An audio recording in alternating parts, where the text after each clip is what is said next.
start. It's good to see familiar faces or names. Good to see you. We might have more people join, but I want to respect the fact you're here now and start.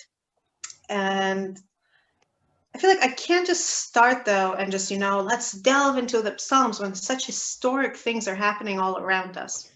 When we're like living in a time of great devastation, great hope, great advancement in medicine, great, opportunities to partner with God in new ways by developing the vaccine, by receiving it, by pursuing health actively in ways that generations of our forebears could only dream of and probably wouldn't have because it wouldn't have entered their scope of possibilities even. So I don't feel like I can just jump into the Psalm and leave all that behind. So I'd like to do an experiment. Usually our meetings are kind of, we speak about emotions, but we're speaking on an intellectual plane. And before we start today, I want to try and do a little exercise. I know it's not really our usual modus operandi. Right. And I'm not asking you to share it. I'm just asking you to think about it for a second. Can you visualize for a second a day in your life before Corona, before we ever heard of COVID-19, before it hit the news, before we became aware of it? Just envision the things in your life that you no longer can do, that you no longer can have, the people you can no longer see. And I want you to focus for a second on that feeling, on the loss. And we'll get back to this. We're going to start now with a psalm of loss, with a psalm of lament.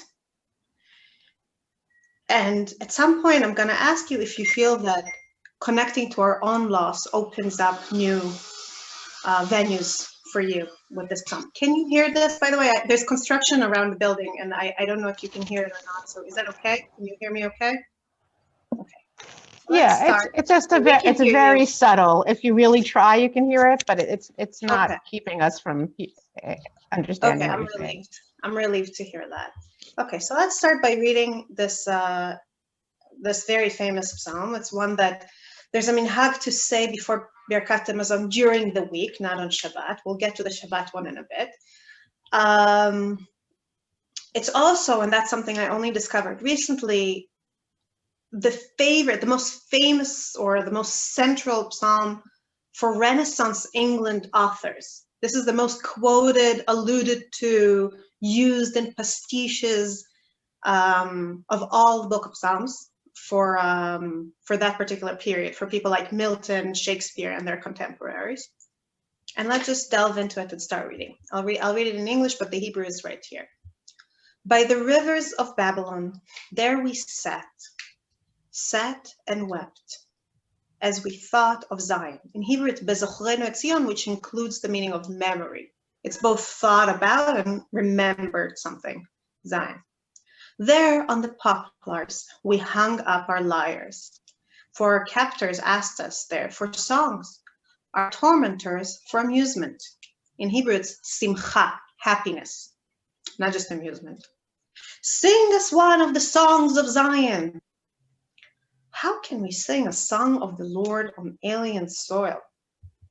If I forget you, O Jerusalem, let my right hand wither. Let my tongue stick to my palate if I cease to think of you.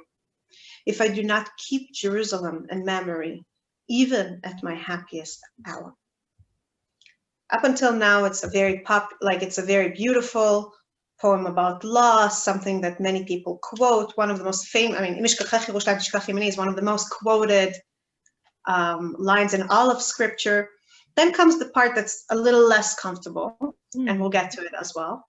Remember, O Lord, against the Edomites, the day of Jerusalem's fall, how they cried, strip her to her very foundations. Fair Babylon, you predator, a blessing on him who repays you in kind what you have inflicted on us. A blessing on him who seizes your babies and dashes them against the rocks. We'll get to that as well. The first thing I would like to ask you is, what do you make of the first verse? By the rivers of Babylon, there we sat and wept, as we thought of Zion. What does it tell us? What does this line tell us? Please speak up. There's no right answer. We're gonna dig into this verse and get a lot of stuff out of it. I think water and constellation and water and renewal and water, and there's so many images of water that are both positive and negative, that are both reaffirming and also frightening. Which one do you think it's trying to convey here? Which ones do you feel here in particular? In the beginning, I'm trying to feel comfort. You're saying they're turning to water as a source of life or something like that? Right, to the rivers. Right, a river can be a source of life. It can also be a source of death. But the river and weeping, when you're weeping, it's like you can weep a river. Right. Yeah, there's a certain contrast between the rivers of Babylon, or juxtaposition between the rivers and the rivers of tears. It's very suggestive. What else? What else does river make you think of? Separation. In what way?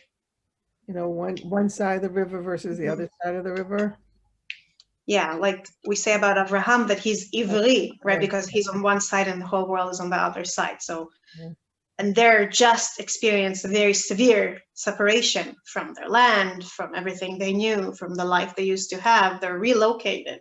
So I think it's a good reading here, that there's a certain element of like, there's a line and we crossed the line and now we're on one side and everything we used to have is on the other side. And that is that. Reminds you also of the Nile, reminds me of the Nile River, or the Yamsuf, sorry, where just being on one side and then becoming a nation, crossing to the other side. And also, how do you, sorry, just a second, Cheryl, how do you read it? Like, how do you make this connection here? You know, that we are kind of yearning to cross over, and we're stuck kind of in Egypt, we're stuck in Babylon, we're trying to get over to become our own nation, or to become kind of more connected. I don't know. Something like I just want to point out, and then I'll hear the rest of you, but I just wanted to say, in terms of what Cheryl is saying, that I want to catch on to what you said at the end there about becoming our own nation. They didn't just lose their land, they lost their sovereignty. They lost their ability to shape their society as they see fit. The very captors who hurt them and now demand songs from them have power over them in a way we can never really understand. I think today, living in freedom, it's very hard, I think, to even envision that you're not having that power to shape your circumstances on a very basic level. And I think you're right. There's a certain yearning here to, like, can we get across? Can the sea open? Can we experience rebirth? And no, we can't. It's closed. It's not there. Does anybody want to say, Rebecca, you wanted to say something? I was just going to say, what's interesting is, the river and water is usually the source of life and the good things. That we, especially we know that about the Nile, but we know historically people built around near water for the water it provided for their crops, but also for transportation, for their produce and everything else. And yet this is the exact opposite. This is water, I think, as it connected to sorrow. So what should be giving life is really separating and, being all everything that water shouldn't be, possibly. You're saying, in a sense, that something that we're used to thinking of as a positive thing is suddenly taken out of context into negativity, and it just kind of shocks us into acknowledging our state of mind, or our state reality, not just state of mind. That's a good point. Yes, Naomi Lupkin. I was actually going to say the same thing that Rebecca just said, that usually the river is a source of sustenance. And here they are lamenting, but those words echo words we hear in Eicha. Is that the same? Is it the same words? Al Naharot Bavel. I mean, somehow it sounds so familiar. Al Naharot Bavel isn't, but you're right that there are elements in this particular Tehillim that echo from Eicha. Like, I don't remember Eicha so well right now. I didn't prepare it like that, so I can't. I did see reference to it though. You're right. There's a certain like usage of verbs and usage of structures of the sentence that very much echoes Lamentations. To the point, by the way, I mentioned before those Renaissance British authors who borrowed and alluded to the Psalm. So in the article I read about it, they pointed out that a lot of those poems, for example, Milton alludes to it, allude to that and to Eicha at once. They like combine it together and allude to them together because there's so much resonance in the content and in the kind of the ta, like the music of it is similar, is what I'm saying. Also, the mention of babies in this psalm also comes out in Eicha there with eating the babies and we'll get to that. Horrible. Horrible images. Yeah, thank you. It's important. And can you remind me that I need to come back to that when we get to the revenge part of the poem, so I don't forget? Donna, you wanted to add something? So it seems by using reference to thinking or memory that it's the first generation that that is writing this psalm. It's a generation that experienced the loss. Or, according to some interpreters, it's David HaMelech prophesying how they will experience a loss or something like that.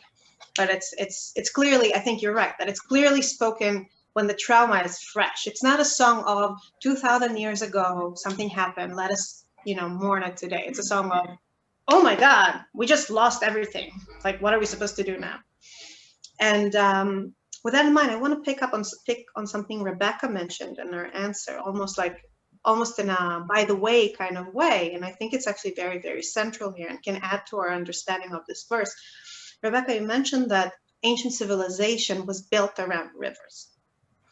And in fact, the big civilizations of Mesopotamia and the biggest civilization of the ancient world were always Egypt and that area of Babylon or Assyria, that those were always the big, rich centers, exactly because the rivers enabled them to grow a lot of grain, to build a society that didn't have to live from hand to mouth, that they were able to have more wealth, have capital, have big building projects, have armies, standing armies that had enough to support them, have a culture, a refined culture that can't develop in scarcity, usually.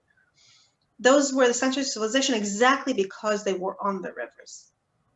And when the Jews are sitting there, and here I can actually say Jews and not Israelites because it's the Judeans, it's the Jews from Judea, are sitting there by these rivers, they're seeing several things. They're seeing, first of all, the source of the wealth of their captors, which is in stark contrast to their own helplessness and displacement at this moment, that their civilization is lost, and here they are at the core of the civilization that broke them apart, and it's still there, and it's thriving, and it's great. But it's more than that. It must remind them that Israel is not a river civilization. Israel was unique in that it succeeded at being a relatively complicated, sophisticated, advanced society, even though it's very much not built on a river, it's built on rain. The entire agricultural cycle of Israel is built on rain. And the interpreters already asked, why on earth would God assign us a country that's so precarious, where 1 year you have rain and excellent, everything is great, and 1 year you don't have rain and everything is terrible and it's just no good? I mean, couldn't God give us a little river somewhere where we could just, like have a little bit of peace of mind? But it's not only that God didn't on purpose. And we see it directly from God. Here, in just a minute. And we see directly from God in Deuteronomy.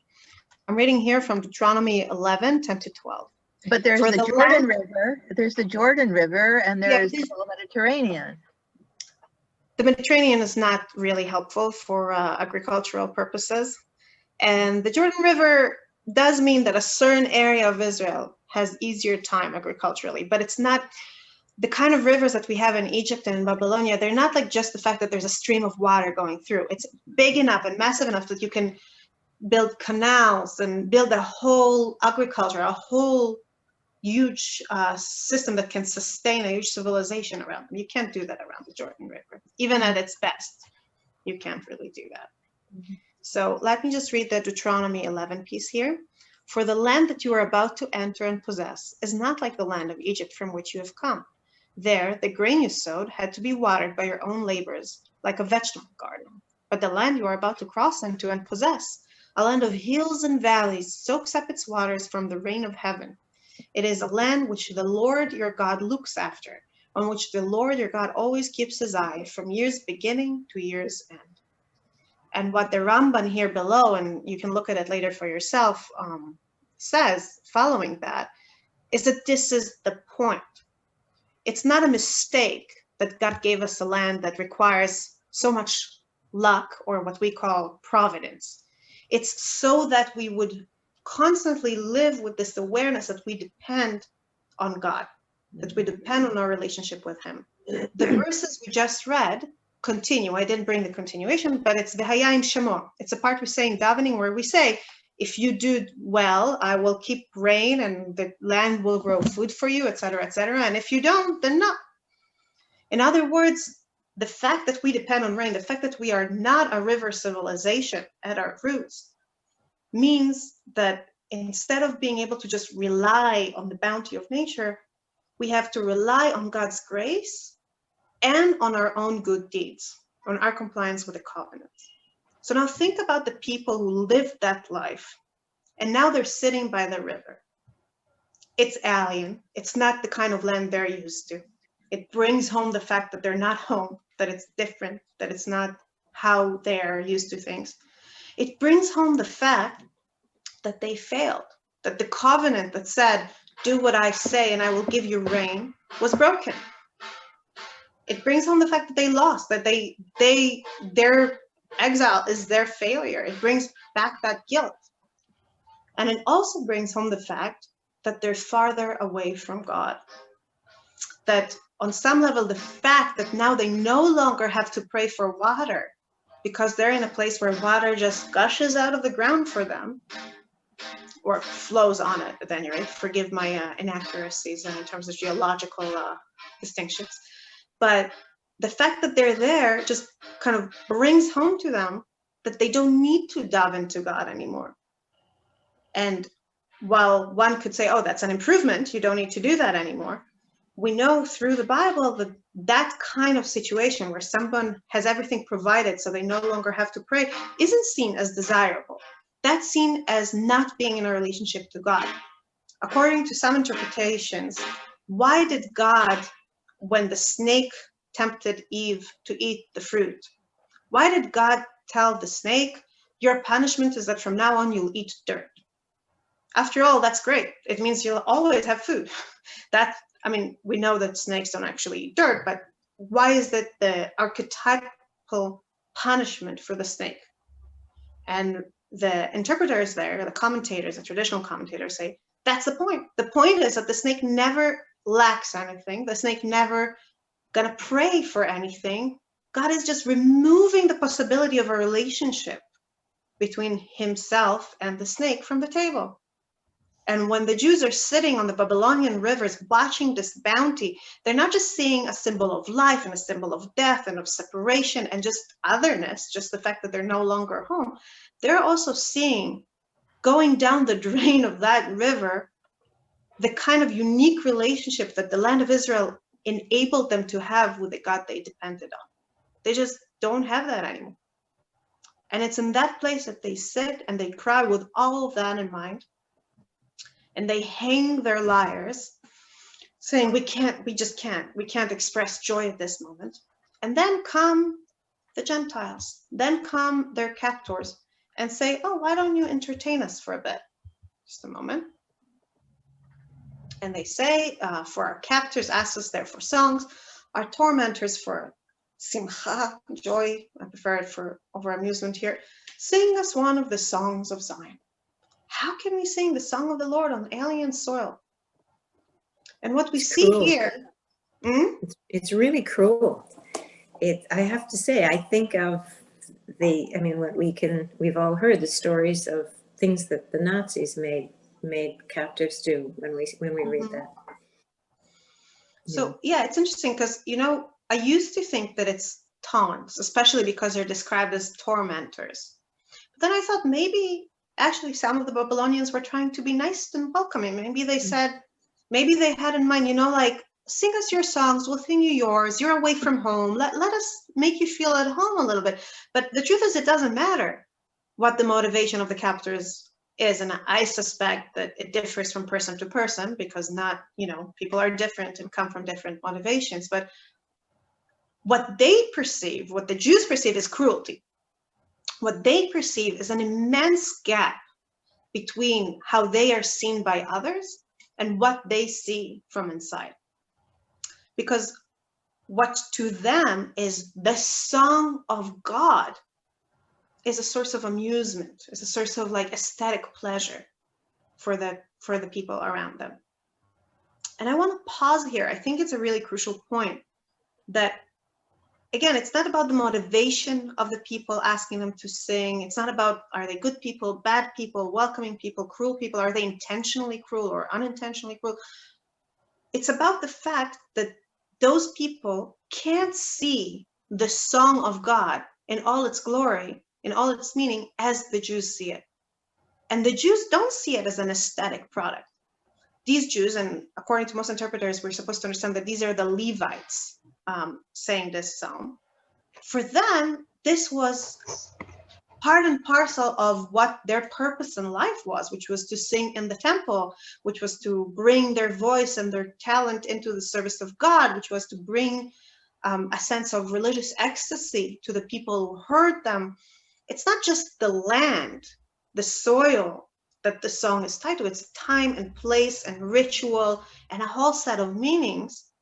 And when someone else comes and tells you, oh, sing me this beautiful little song you used to sing, what it brings home, I think, it's not just how other they are, how unable they are to be understood by the people around them now. It also brings home the fact that, in fact, they lost all of that. It's not just that the song is misunderstood. The song is gone. All those contexts, all those layers of meaning that the song was part of, they're no longer there. With that, I want to go back to the issue of rain versus rivers. I mentioned that there's this idea that not needing to pray is punishment, is a signal of being distant from God. It's a famous midrash that the mothers of our nation were barren because God wants their prayer. And that when people have everything they want, maybe they need to look for something they don't have and pray for that and work harder to find that place of need so it can connect them to God. But it's not just that it's important for us, for our own life, it's also the foundation, not only of our relationship with God as Jews, but in truth also of our relationship with God as humans, because it goes all the way back to Genesis 2, to the beginning of the second creation story. Let's look at it together. The beginning of the second creation story goes as follows. Such is the story of the heaven and the earth when they were created, when the Lord God made earth and heaven, when no shrub of the field was yet on earth and no grasses of the field had yet sprouted, because the Lord God had not sent rain upon the earth and there was no man to till the soil. So the first thing we know about man in the second creation story is that he's not there. The second thing we know about man is that the fact man is not there means that certain things can't happen. That the plants are not going to grow if man isn't there to make them grow. But Rashi says it's not just about actually tilling the soil, it's about something else. And I'm reading Rashi now. And what is the reason that God had not caused it to rain? Ki adam ein lavodet adama, because there was no man to till the ground. And there was therefore no one to recognize the utility of rain. When Adam came, however, and he realized that it was necessary for the world, and I'm pausing on the word necessary, I'm laying the emphasis here, he prayed for it and it fell, so that trees and verdure sprang forth. In other words, according to Rashi, the very first job humanity has in this world is to notice the needs of the world and bring them to God's attention, elevating ourselves into a partnership with God in improving and bettering the world. And the paradigmatic need that we're supposed to notice, the one that comes before all the other needs, is the need for rain. So when they're there standing by those rivers and there's no need for rain, they're not just losing the unique aspect of Israel, the land of Israel, that means it's a place of prayer and covenant and relationship with God and et cetera, et cetera. They're also losing their partnership with God as human beings. And I think that that's particularly poignant for people who just lost their sovereignty and who just lost their purpose in the world, more specifically, as we see later when they decry that they can't sing the song of God anymore, that the job that used to give meaning to their life is no longer relevant for them. The poem continues from this devastation, and instead of just elaborating on it, it continues with these resolutions, with these very, very strong promises, these very strong oaths. Im eshkachech Yerushalayim, tishkach yemini.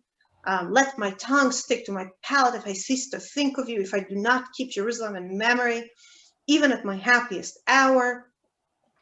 And I want to ask you for a moment to look at this, at these vows.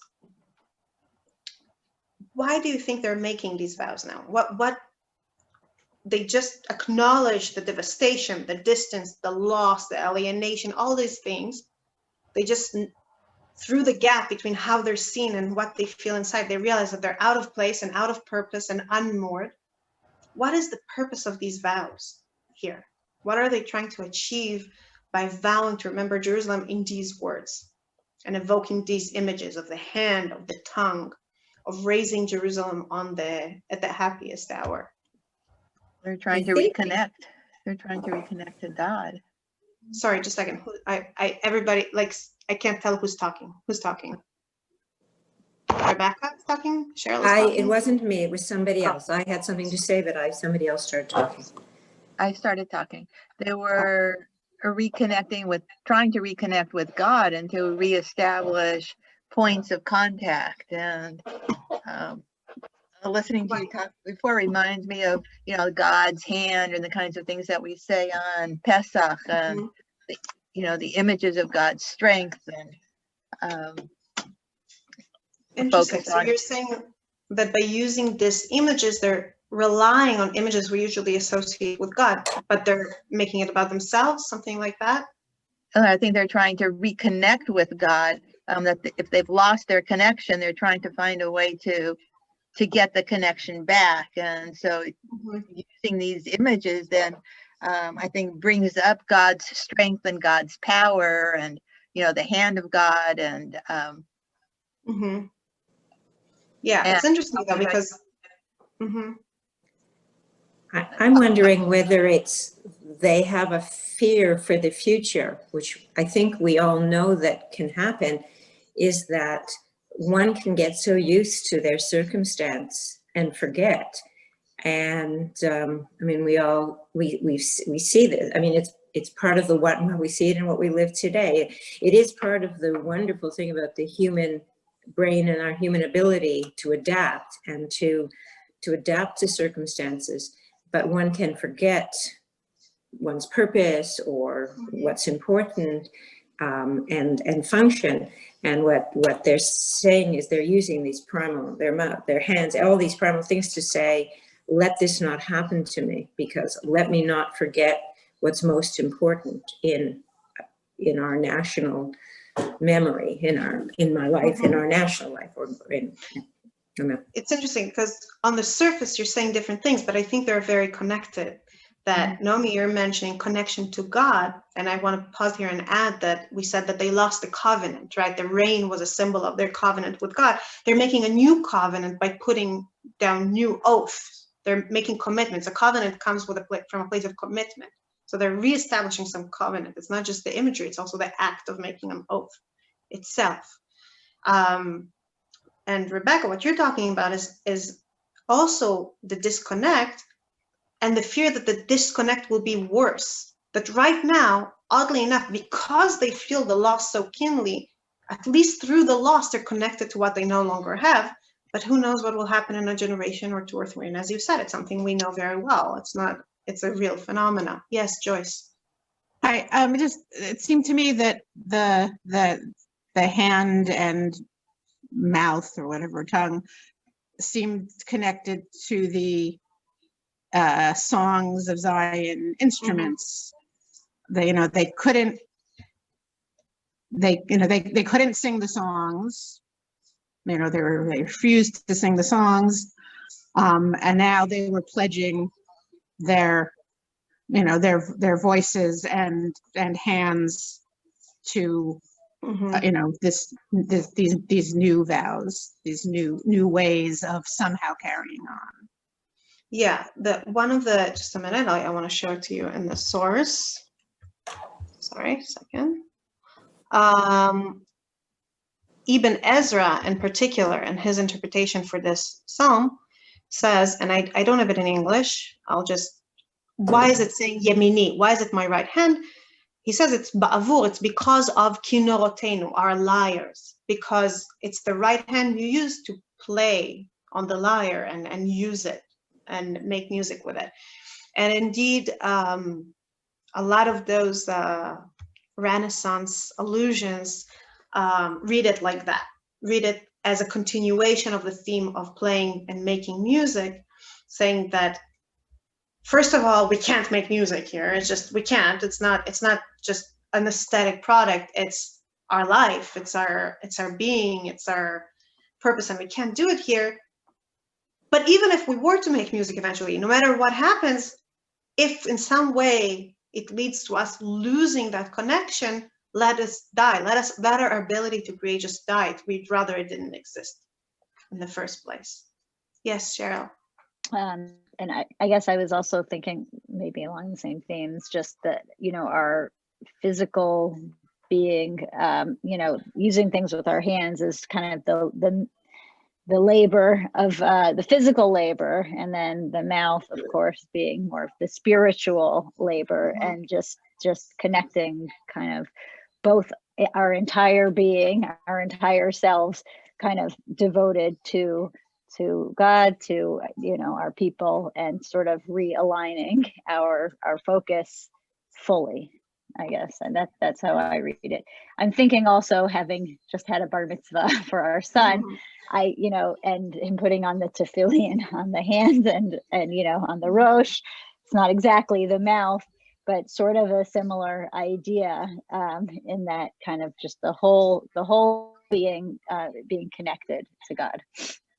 Yeah, I think they're our power, our mouth and yamin, because everyone was always assumed to be a righty, right? This is our power as human beings. Yeah, and indeed, a lot of the traditional commentary takes it in that direction. It says, no, it's not just about making music. It's much more expansive than that. It's our ability to shape reality in general, because it's not just power. It's also, we act and we speak, and this is how we create the world around us in many, many ways. And that's yeah, Naomi, Sharon, you wanted to say something? Yeah, one of the things that I find interesting is that a lot of people, when they're faced with loss, turn to God. And so when you're faced with the loss of your land and your people and your connection, then you would turn to God. But on the other hand, there are also people who face so much loss that they don't see God as the answer. And so they turn away from God. So it's an interesting juxtaposition of the two, and how is it going to work out? What do you mean it's a juxtaposition of the two? In what way are they not turning to God? What do you mean? Well, here at this part of the psalm, they are turning to God because they're trying to make new promises and trying to enter into a covenant.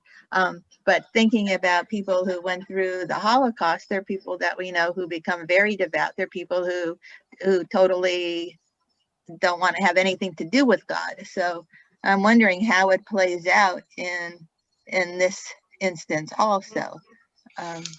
So I wanna elaborate on that, because that leads us very neatly also to the last part of the psalm, that it's natural for us to expect them to say something like, God, please take us back at this point. God, please have mercy on us. But they're not. They're first making that promise and that vow. And they're not even making it to God. They're making it kind of to Jerusalem. And in a sense, in a more immediate sense, to themselves, right? Like they're making it to themselves. It's not even God may be the witness, but it's more of an internal resolution. And to me, and I think you can read it in many ways, but I think one thing that rises here to me is this desperate desire for agency, for control over their life. They lost it. And we said before that the fact they're by the river just emphasizes it, that they no longer have that partnership with God. They no longer have sovereignty. They're no longer in their place. They don't have the ability to cross that river. They no longer call the shots. Other people tell them, play now, play later, please do this, please do that, politely or not politely. Those people have power over them. So there's something very moving in the fact that instead of putting themselves in the passive position in front of God, they're taking what agency they can, what control they can in the moment. And they say, we can't control all of that, but we can control our own resolution. We can control our own joy and make a promise that it is our joy that will be reminiscent of Jerusalem. And only then they ask God for something. And we'll get back to that in a second. I just want to add one point here before we move forward, which is that when they, how to put it, when they ask themselves, when they promise, when they vow that they will remember by evoking body parts, they're not just evoking God's imagery, as Naomi pointed out, and they're not just evoking those parts of the body that are used for making music or for controlling reality more generally. They're also trying to connect their grief and their loss to physical things, which again goes to the fact that they lost their land, they lost their purpose, they lost everything familiar and tangible. They lost the smell that used to be the smell that greeted them every morning, and the air is now damper than it used to be, and the sun shines in a different angle than they're used to. They lost everything, all those things that give us a sense of place. Go back to what I asked in the beginning of the things we lost now in Corona, all the things all those things that made us feel like this is our world, this is what's normal, and now are no longer there. They lost in their way, And when they're trying to kind of weave their trauma into their bodies, it's almost as if they're trying to put themselves back together in the physical world where they no longer belong in the way they used to.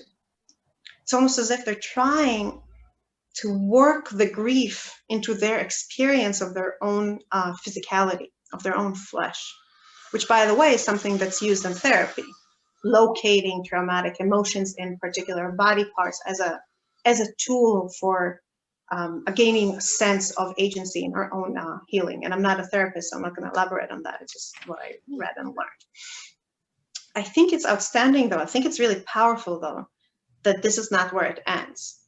I think it's powerful that with all the resolution, with all their good intentions, their desperation breaks through in this kind of desperate call for revenge, which is very uncomfortable for us to read as modern readers. Thousands of years later, it's not a pleasant thing to read, and in fact, a lot of modern, not religious, or not Jewish or not religious iterations of this as a song just cut out the last bit, just ignore it as if it's not there.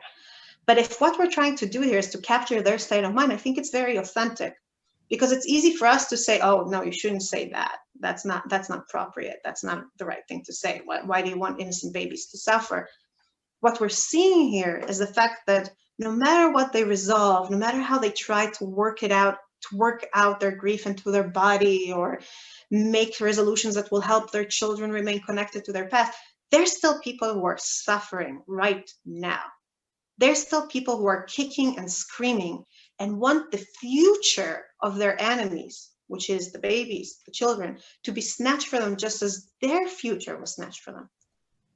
And that's where I wanted to end this particular psalm, by pointing out they didn't just lose their past, they didn't lose just their land, they didn't just lose their purpose, they lost their future. And yet we know that they didn't, right? We know that long-term, the future did include a return. The Babylonian exiles or their children or their grandchildren, in fact, did make it all the way back to the land of Israel and slowly, slowly, slowly rebuilt first physical existence, then the temple, and eventually, as we just celebrated in Hanukkah, even sovereignty in the land of Israel. And one might think that the song that celebrates this return will be the polar opposite of the song that laments the loss. And yet what I want to show you now is that it isn't.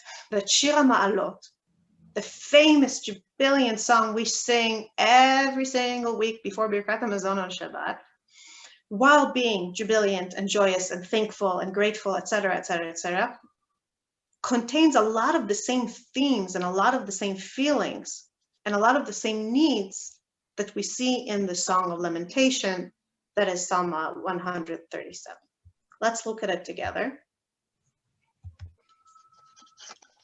And I'll read it.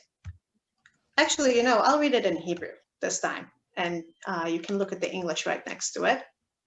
Shir HaMa'alot, Beshuv Hashem et Shivat Zion, Hayinu kecholmim.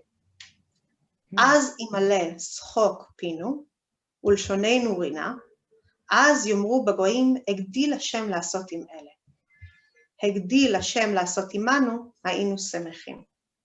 שובה השם את שביתנו כאפיקים בנגב, הזורעים בדמעה ברינה יקצורו, הלוך ילך ובכו נושא משך חזרה, בו יבוא ברינה נושא אלומותיו. Read it once in Hebrew, and now we're going to go bit by bit in English. Yes, Rebecca, you wanted to ask something? Oh, I was going to talk generally, because it's in many ways it's so different because, so powerful but so different. Hazorim bedima berina yitzoru. Well, first of all, the elephant in the room is that not everyone went back. So that whole idea of Imesh Gachech Yerushalayim. Those of us, except for you and your mother, we're sitting in we are the people that Ezra and Nehemiah were tearing their hairs out about, who weren't coming, right? Weren't coming, weren't doing, right? But which is human history, right? And our history. But the other thing is, Hazorim B'dimri Rine Eksaru, that tears were the tears of the hard work of sowing, but the real harder work. Planting seeds is easy, and they're crying then. They're joyous when they're doing the heavy work, which is, to me, always a very powerful symbol. Yeah, it's interesting because it's interesting. I never thought of it this way because for me, the sewing sounds like the hard part, because even if you're physically not as active, what does it stand for? It stands for, here we are, we have a limited storage of food. We can't go to Costco and buy more. And we're putting part of it to rot in the ground. And we have no idea if it's going to rain or not, going back to the rain image. We have no idea if God will bless our efforts or not. We have no idea if there's going to be a pestilence of some sort or some, blight that will kill the plants. We have no idea. And we just sacrifice half our food or more than half our food storage. So if it doesn't work out, we're dead. I think that's the tears. But you're right that the reaping is, it's harder, but it's joyous because it's certain. You have a certain certainty. But let's get to that in a second. I want to get to that at the end of the reading. I do want to start in the beginning here. Just a minute. I'll reopen it.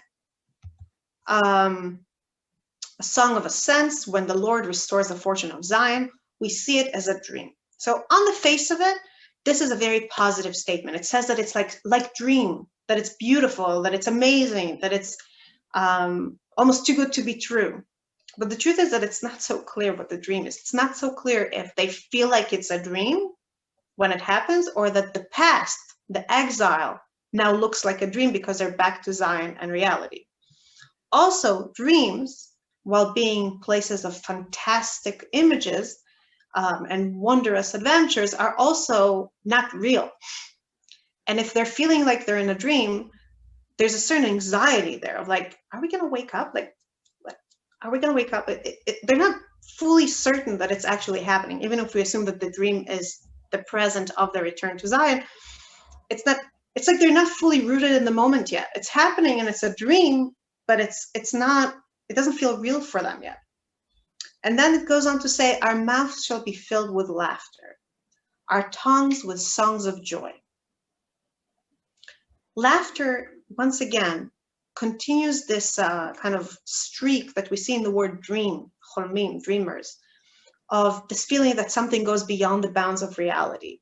I have several pieces about that, several quotes about that. I'll read only one of them now, from Robert Grudin, The Grace of Great Things. And I'll read the second passage. Laughter seems to usher us into another world, takes us momentarily through the looking glass, momentarily out of the assumed cycle of cause and effect, and into a weirdly reverse perspective. Laughter may be relief, therapy, and enlightenment, but it is all of these things solely because it is a return to a mental place that we know intimately, but tend to forget about. A haven devoted to the subjects of childhood and the birth of dreams. In this sense, to laugh is to go home, to overcome for a moment the alienation and secrecy of being grown up. But the reason it does that the way it does it for us, is by expressing that what we're seeing doesn't fit our normal perspective on reality. We have certain expectation and something appends them and we laugh, whether it's a gag in a comedy show or watching history happen in front of our eyes. We laugh because we respond to something that seems irrational and impossible in reality. So we see these people, we see them feeling like they're dreaming, we see them laughing and expressing the sense both of joy and of incredulity, of kind of disconnect from the possibility of what's going on. And then we see that the nations are saying, wow, God did great things to you. And only then they say, oh, wow, God did great things to us. Again, they're not initiating it. They're not declaring God did great things to us. They're responding when other people are saying it about them. By the way, we have a return here to the motif of the difference between how the nations see us and how we see them that we saw in the previous poem we just analyzed, right? There, it's the other people are telling them, sing us this ecstatic song of yours, and they're saying we can't do that. Here, they and the nations see eye to eye, but it's remarkable that they need the nations to acknowledge the miracle before they can do it. It's like they're responding, they're reacting. They're not exclaiming in themselves. They're not exclaiming their own emotions or realizations. But then things change. And that's the turning point of the poem. If we had time, I would ask you to analyze it with me, but we don't have time, so we're gonna like really kind of dig into it together now. They're saying, restore our fortunes, our return, O Lord, like water courses and the Negev. And I think that at this point of the poem, they start doing exactly the same things they did when they made the vow and said, let my hand dry, let my tongue cleave to my palate. They're taking this sense of unreality. They're taking their joy, just as before they took their loss, and they start connecting it to tangible reality. Instead of just talking about laughter and dream and all these things that are, ethereal, they're not part of reality as we can touch it. They're likening their return to something very physical and very, very related to the land of Israel, which is those flood, how do you say that? Floods? I don't remember it. Like when water just comes in the middle of the desert. Flash floods. Flash floods. Thank you. I don't know why it's called. So what is the Afikim B'Negev? The Afikim B'Negev, I brought some pictures for you. The Afikim B'Negev are these places that look totally dry in the summer, and then suddenly, come winter, water comes out of nowhere. And as you can see here in this painting, for example, it goes on the road in a place where we never expect water to be. It just goes, it just floods. It's hard to see here with the other pictures, but you can see I'll try and make it a little bigger. You can see how the water, it starts a little bit and then poof, it's like a river where there was no river before that. Mm. And I think that in a sense, it's almost like they're trying to take this reality that they're now in, which is something that appears totally miraculous and incredible and impossible to understand in normal tools. and find a way to understand it as part of reality. For example, if you look and you see a river where there was no river a second ago, and there will be no river in a week, by understanding that it's a flashlight in the desert, you understand that while it looks impossible, really it's already baked into the DNA of the place and its geology and its climate. So in a sense, maybe in their mind, they're thinking, here we are returning to Israel and it seems impossible and we can't believe it's happening. But really, it's part of the bigger reality of our relationship with God and our relationship with the land. And it makes sense. And we just need time to kind of think about it and recognize it for what it is.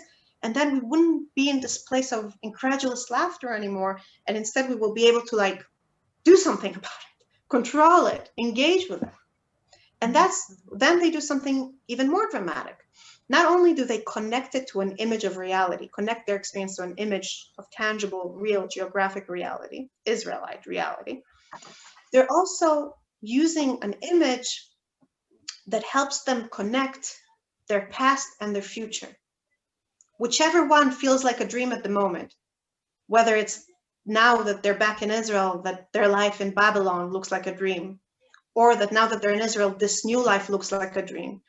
There's a certain disconnect between their past and their present.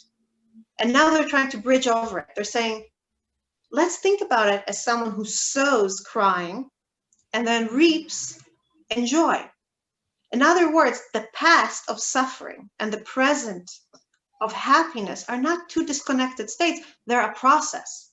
The past makes sense within this present. The past is part of this present. And then they repeat it. They repeat the same image, but in a different way. The first time they said it, just a minute, now I need to make it smaller again. The first time in verse number 5, they who sow in tears shall reap with songs of joy, is just a statement. Then they turn it into a much more active, process-centric description by saying basically the same idea, but with more words and more tenses. Though he goes along weeping, carrying the seed bag, he shall come back with songs of joy, carrying his sheaves. It's almost as if they're trying to take this experience of disconnect between their past and the present and work it into a sense of time and process and actions and consequences, and almost outgrow this feeling of unreality and disconnection that haunts them.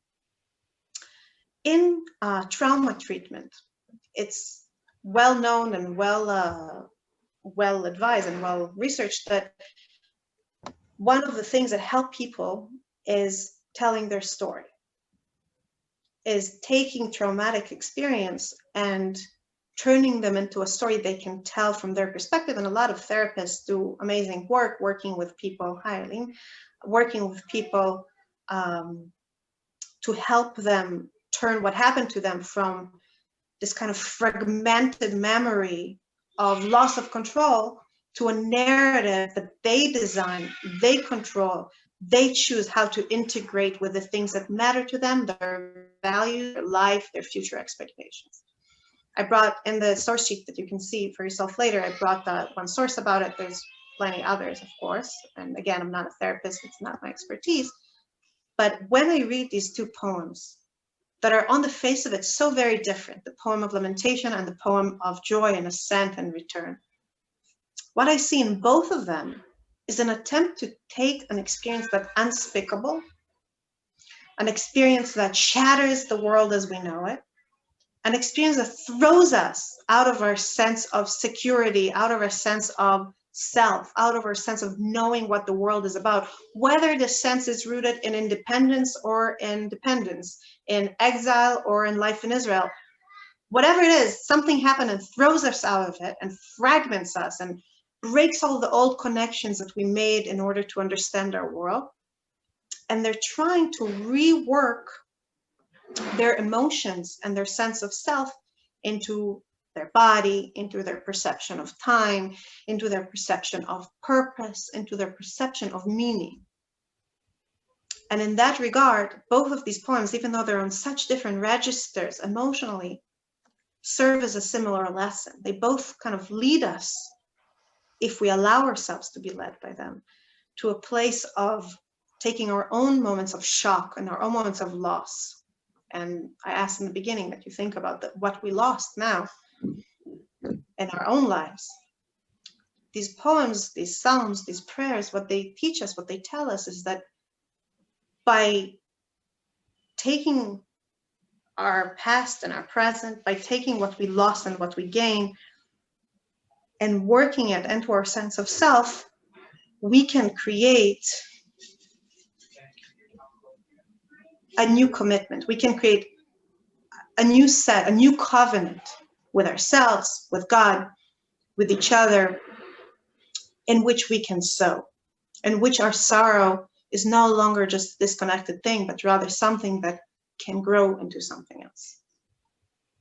And with that, maybe wishful thinking, I don't know, with that maybe hopeful thinking about what we can do with our own losses, I want to thank you. Thank you. For reading this with me. Thank you. And wish you, all of us, so much health, God willing, so much health, so much healing.